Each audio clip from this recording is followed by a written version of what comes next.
So for your baked potato, I've already washed and dried this potato. I'm on my cutting board. You're gonna take your fork and just start pricking it.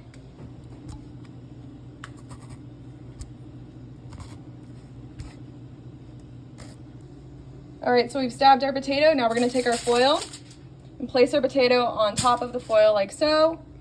You're gonna grab your olive oil and sprinkle it right on top.